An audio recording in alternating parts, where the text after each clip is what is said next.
as I mentioned, our forensics episodes are my favorite. Yep. I kind of geek out over them. So yes, you do. I do have a list of our other forensic episodes if you are interested. Mm-hmm. So remember Dr. Lee? Mm-hmm. Forensic odontology. That was way back in episode 27. No way. That's 100,000 BC. Yeah. That's old. That's longer ago than the Etruscans brought wine to the Mediterranean. Also, this is what I get for trying to drink water. I immediately spill it on myself. 2 things I'm just not going to be able to keep up with. Drinking water and texts from the Democrats asking me for money. Stop trying to make either of those things happen because guess what? They're not going to fucking happen. You know, if you vote early, those texts will stop sooner. Oh, I'm voting early. I'm voting moment that I can. Yeah, I'm voting like next week. Same. Wednesday. I will have already voted by the time this episode comes out. Yeah. I think in Iowa, early voting starts on October 16th. Yeah, so if you're in Iowa and listening to this, you better have voted. We can vote now in Minnesota. I just haven't had it. I haven't had the executive function to get it done yet, but I have it on my to-do list for next week. Perfect. Okay. Speaking of a million years ago, episode 108 was fingerprint forensics. Mm-hmm. That was fun. I got to do my own fingerprint analysis with those guys. Yeah, they said I was really good at it. Good. So fun. Coming right up after that, episode 117 was foreskin forensics. Goddamn right. Talk about a fingerprint, mushroom print. Ick. Jesus. Dick print. Stop. Yesterday, I re-listened to that bit on the comment section podcast with Drew Offwallow with Cameron or Caleb and Brittany on it. Oh. When he's talking about pulling his sleep pants up too high and his like buddy at school, Cooper, telling him like, hey, we can like all see your cock and balls of like your dick print and you're like your butthole is like really prominent. I know you think this is really funny, but like everyone's actually laughing because they're making fun of you. It's like really mean. Hey Coop. So like what kind of cologne do you wear? What kind of cologne? But like what color is the bottle? But like text your mom. Ask your mom. I listened to that like 4 times. It was so funny. It's so fucking funny. They are some of the funniest fucking people on the planet. Anyway, not related, but foreskin. Next. Then 226 was forensic photography. 275 was forensic geology. 332 was forensic toxicology. 349 was our best of episode, and 379 was forensic sculpting. Didn't we do a forensic botany one too? We did do forensic botany. We also did bugs. serology. Oh my god, I'm missing so many. It's okay. We have a lot. Serology. Honestly, if you go to our library and search forensic, that will bring up like all of Lucy's favorite eps. All of my boners. All of Lucy's little hard-ons in a neat little row. That's what you want. That's what the listeners want. Give the people what they want. Disgusting. So give us more hard-ons. Lady boners. The people want the lady boners. The people do. Ugh. So forensics firsts was also the name of a TV series that was on the Smithsonian Channel between 2012 and 2013. I'm going to be honest, I don't like that they had the forensics plural. Just call it forensic firsts. Well, they were the firsts in the field. Because if it was forensic firsts, then forensic would become the adjective. Boo. But instead, we're talking about the firsts in the field of forensics. Okay. As a you know plural what, English sciences. major? I know I specifically asked you, but nobody asked you. Okay. Okay. What are you, a fucking PhD? I know I literally just asked you but directly. Nobody fucking asked you. Okay. Shut it down. Okay, sorry. How dare you? We should actually change the title of our episode for it to be more accurate. No. That will, there's something that is like activating me with the double S. I can't do it. No, we're not changing it. Forensics firsts. Ugh. Whatever. Well, that'll differentiate our show from this television program from over a decade ago. Yeah, thank God, because nobody would know the difference. So it ran for 2 seasons and covered topics such as DNA profiling and fingerprinting, blood spatters, and cyber forensics. We also had blood spatter. All right, so about our forensic botany episode, I don't remember who covered it, but I'm going to retell you a little bit about something that I know that was episode 43, Forensic Botany. So this is the story of Arthur Kohler. In January 1953, I think that's supposed to be 23, Arthur Kohler, a chief wood technologist. Hot. LOL. Talk about lady boners, am I right? Sick. Testified in the trial of Bruno Richard Hauptmann. Mars. Yes, Bruno Mars, for the kidnapping of the 20-month-old son of Charles Lindberg and his wife, Anne. The Lindberg Baby. Yep. Dr. Kohler was an expert on wood anatomy, tag yourself, and identification at the Forest Products Laboratory at the U.S. Forest Service in Madison, Wisconsin. In his testimony, Kohler stated that he had examined and testified between 2,000 and 3,000 wood samples. Okay. So this guy was talking about wood in courtrooms a lot. Expert. Expert wood.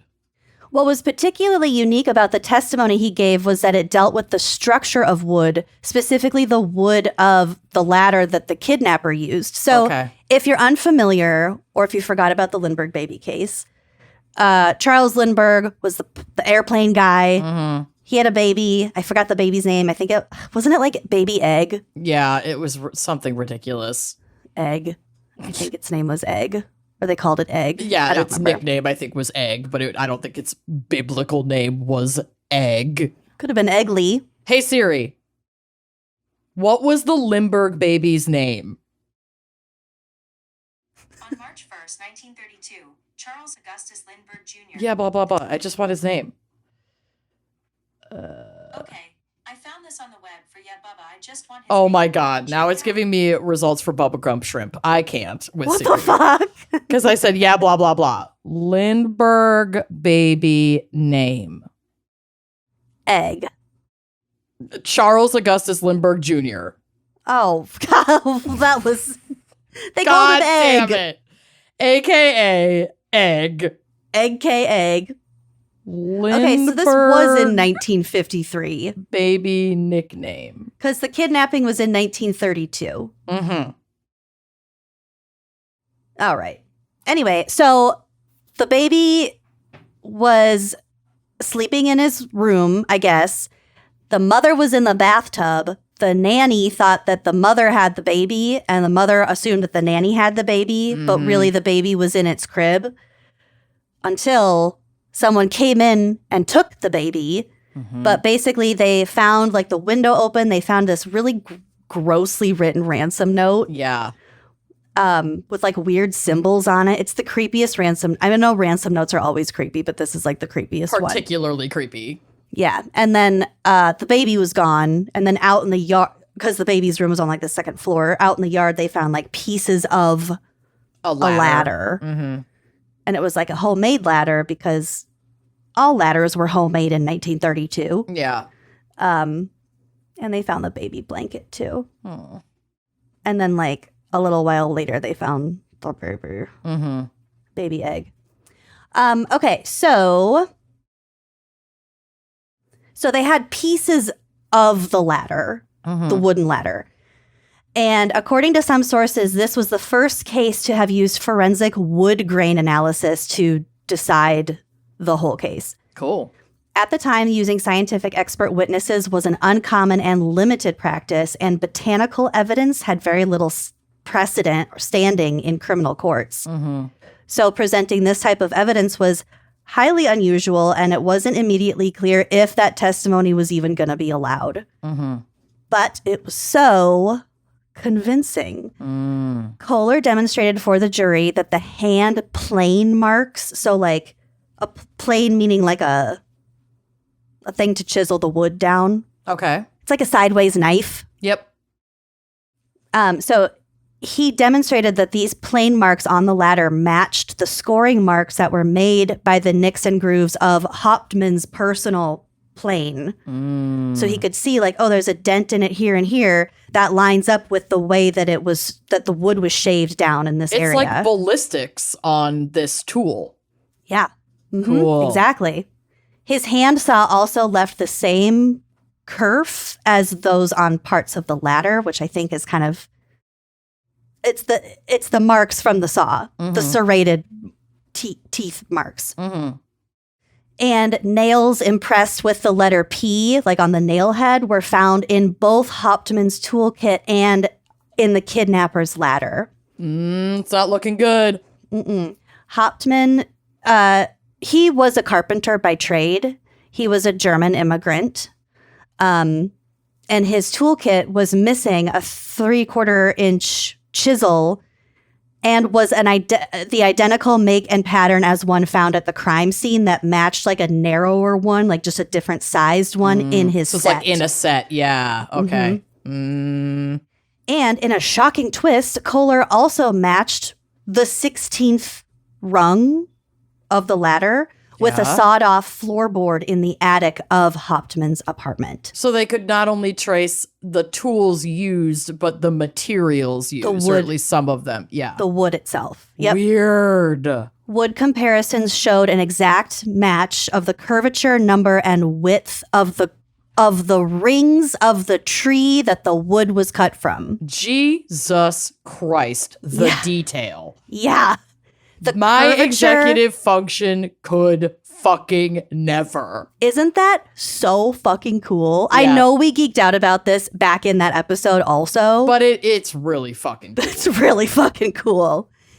4 square cut nail holes fit the nails taken from the floorboard when they were tested. The testimony was allowed, and the jurors found it compelling enough to return a guilty verdict against Hauptmann. He was executed by electric chair in 1936. Ugh, it's a gnarly So way to go. I don't know what this date is. 1933 is the date. That's when the trial was. Got it. But there was like some doubt. Hauptmann professed his innocence. His wife professed his innocence. After his execution, she sued as many people as she could, up the ladder. Yeah, he's dead. Listen, So the is little evidence egg. is compelling, and yet another reason why we are not fans of the death penalty, because that he was tried and convicted under, albeit compelling, but new science and forensic technology. And there's always the possibility that we got it wrong. One of the things we learned at the Denver Crime Lab is that, this isn't like forensic evidence is not the smoking gun that everybody in court wants to make it seem like it is. It can be really, really subjective. It can be. So analysis can vary among different experts, etc. You never fucking know. Do I think that this is compelling? Yeah, I probably would have, if I were a juror in that case. It would have been hard for me not to come back with a guilty verdict. But that's why I'll never fucking, for a million reasons, but I'll never fucking feel right about putting people to death, because there's always more science to discover. Clearly fucking years in the future, and it's we not already worth know. it. We already know we've executed innocent people, Oh, absolutely. for a fact. So Yes. Many what are- times. What are we doing? Yeah, it's fucking barbaric. Ugh. Okay, so here's another little history, a forensic taste. first, if you A will. little nibble. The first reported use of hair in a murder case in the U.S. was in 1855.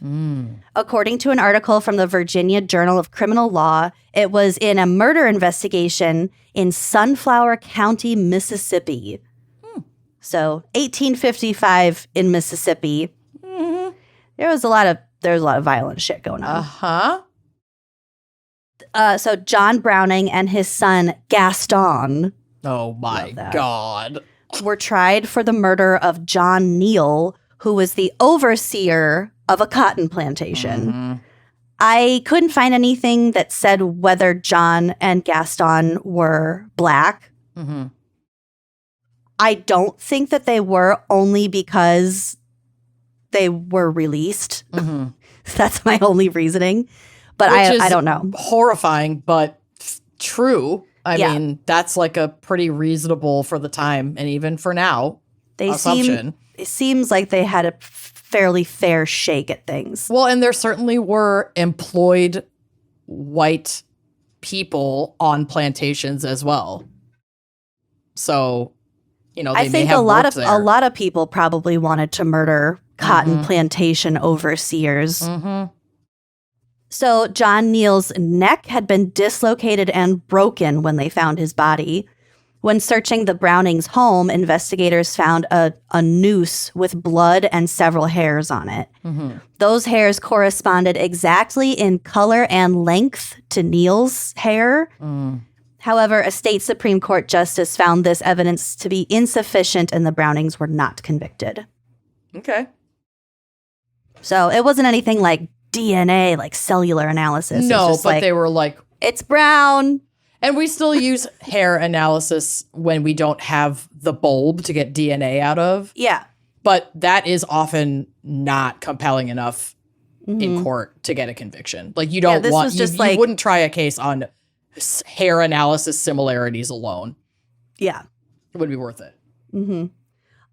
Speaking of controversial methods, polygraphs are a tool in criminal investigations and legal proceedings.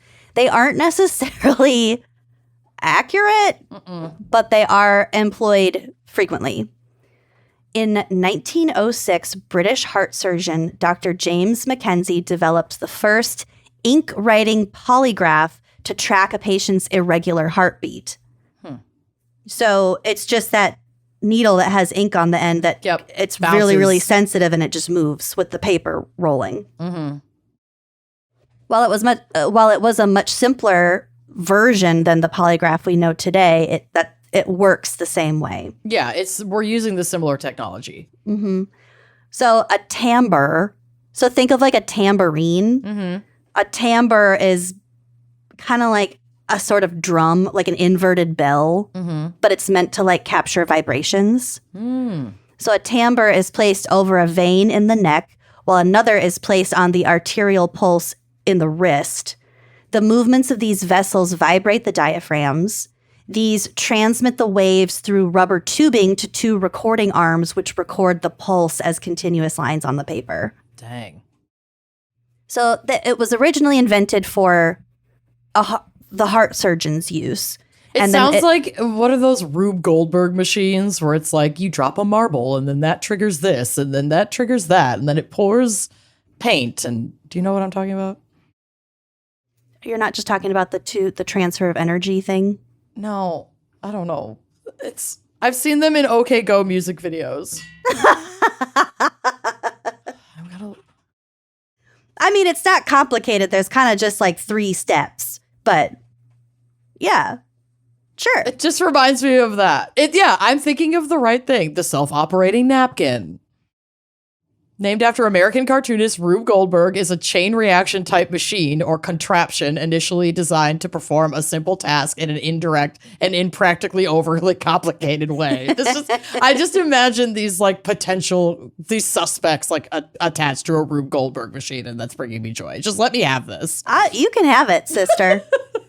There's a guy I follow on Instagram. It's like David Machines or something. It's something machines, and he makes the dumbest fucking machine. It's just really entertaining. Rube Goldberg. Yeah. Okay, so it's first used for the heart monitor thing. Then it jumps over to being used in forensics. So in 1920, a Canadian named John Augustus Larson had just graduated from the University of California at Berkeley with a PhD in physiology, and boy, was he amped to go into the forensic sciences. He was particularly interested in modifying the blood pressure test to include measurements for pulse, respiration, and skin conductivity. Like sweating and shit? I tried to figure out kind of if that, I don't think it's sweating as in like the moisture, but it's like the energy emissions from your skin. Oh, interesting. They're Okay. they're like electronic pulses, kind of. I don't know. Weird. Conductivity, whatever. In order to create a lie detector. He joined the Berkeley police force, and in 1921, they began using his machine for investigative work. So they were using it within the police force. That summer, the San Francisco Call and Post, a newspaper, arranged for Larson to use his test on a guy named William Hightower, who was at that point in prison awaiting trial for the murder of a priest in San Francisco. So he goes in, the test detects lies, and so the newspaper, because this wasn't in like an official judicial capacity at all, he was just testing it for this newspaper. So the newspaper ran his guilt on the front page. Oh, shit. He's awaiting trial. Ugh. So the headline reads, "Science indicates Hightower's guilt." Okay. Come on, And news. The jury convicted him shortly thereafter. So Honestly, this makes so much sense. Because I was just thinking at the beginning of this, when you were talking about the polygraph, that like where the polygraph is the most successful is in the court of public opinion. It's not solid science. Polygraph test results are not even admissible in court as evidence in like most cases. yeah. And yet why we're still fucking using it is beyond me in investigative practice. It's so silly. Yeah. Because the second that shit is leaked, like, you're toast. That just paints people's perception of you. Yeah. It's not great. Not great. I think it's outdated. I think there are more accurate tests. I'd rather we can be use evidence. convicted based on dowsing evidence than polygraph. It's Because I'm just an basically- anxious bitch. I'm not going to pass that shit. I know. I think all the time about how I would pass a polygraph test. Never. No, Never. I'm too jumpy. No, I'm the gal who goes through TSA and suddenly is like, do I have a gun and a bunch of cocaine? Yeah. Even though I've never owned a gun and I haven't done coke in over a decade. Yeah. But did I? I'm not passing a fucking polygraph test. I was talking to my friend about doing cocaine like a week ago. And I was like, there is not a single activity I could imagine wanting to do less at this point in my life than coke. Cocaine. Yeah, I'm exhausted. I just want to go to bed. You think I'm gonna jeopardize a good night's sleep No, now? absolutely not. In this economy, fuck The no. trickle in the back of your throat, it tastes awful. It Yep. doesn't even last that long. Nope. It's not even that fun. Y'all, it's not worth it. There are way better drugs out there. I'm telling you. I'm telling you. Listen to Okay. your elders. These are valuable teachings that Yeah. we're imparting to the youth. This is important. Maybe if you're like in Colombia, if you're like in the land of Like where it's Coca. where it's good. Yeah. but Maybe. the shit that you'd get it, In the US, it's crap. don't do it. It's not worth it. Ugh. Save your $100. Yeah. Okay. So back to the polygraph. Just 2 years after its invention, it was tested in a DC Circuit Court case. Circuit Court case, whatever. Which one's the adjective? You should fucking know. I don't have time to Genius. think about it right now. That's fair. Circuit Court, DC Circuit Court. In a DC Circuit Court case called Fry versus the United States, this is in 1923, the court ruled that using the, quote, deception test is inappropriate in trial until it had been, quote, sufficiently established to have gained general acceptance in the particular field in which it belongs. Mm-hmm. So that's when they were like, we're not going to use this in court. Mm-hmm. So, fun fact about Larson, the Canadian inventor, he ended up marrying the very first person he ever interrogated with the machine. Ew. No. I don't like that. Yeah, she was like 18 years old. Oh. I don't know how old he was. Well, he was probably like 25, like whatever. Ugh. Still gross. But like the media had a kind of a heyday with it because they're like, the lie detector, it not only sees into your soul to discover the truth, it sees into your heart to find your true love. Ew. Boo. I know, boo. Gross. That was probably also printed in the San Francisco Call and Post. Yeah, those bitches, they're very much giving daily news. Mm-hmm. So later in his life, Larson began to doubt the effectiveness of his machine as it's used in a forensic setting. How many people have I doomed? He described it as kind of a throwback to your wine pairing. He described it as a Frankenstein's monster. What have I done? Yeah. Why did you create me? This was kind of cool. Oh, we should add this to the list. Vehicle forensics.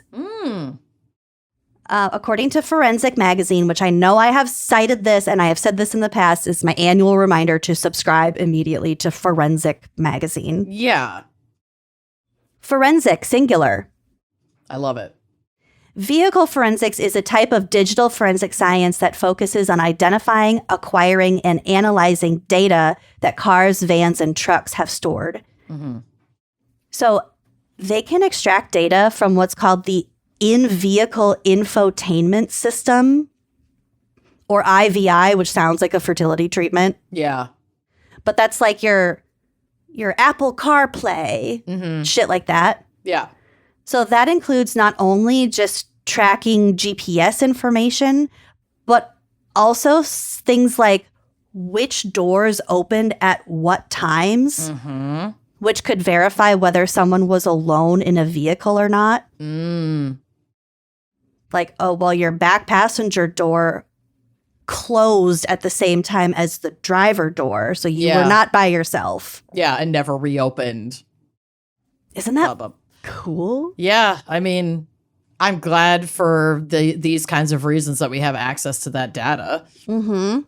That's wild. Also, when you connect your phone via Bluetooth, the IVI system not only records that it was connected in a pairing log that it saves, but also if your IVI system has mobile apps, like if it has phone and Spotify and whatever, the IVI system will download a copy of that data from your phone.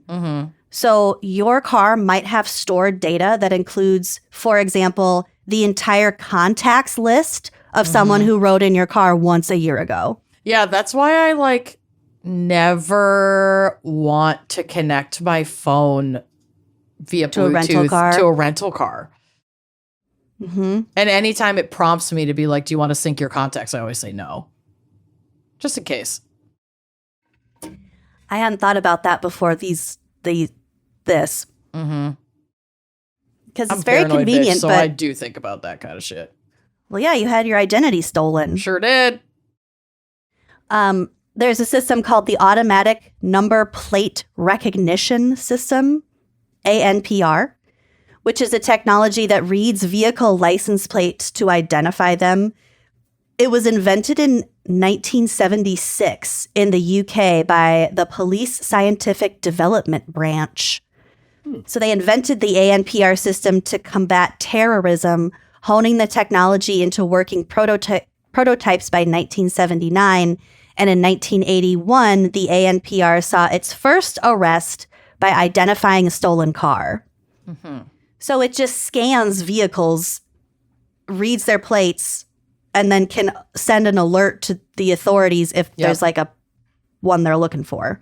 Well, I sure hope you liked that clip. If you did like that clip, make sure you are subscribing to our YouTube channel, leaving us a nice review, and joining us on Patreon for even more video content, audio content, salacious content all around. Come join us. Treat yourself.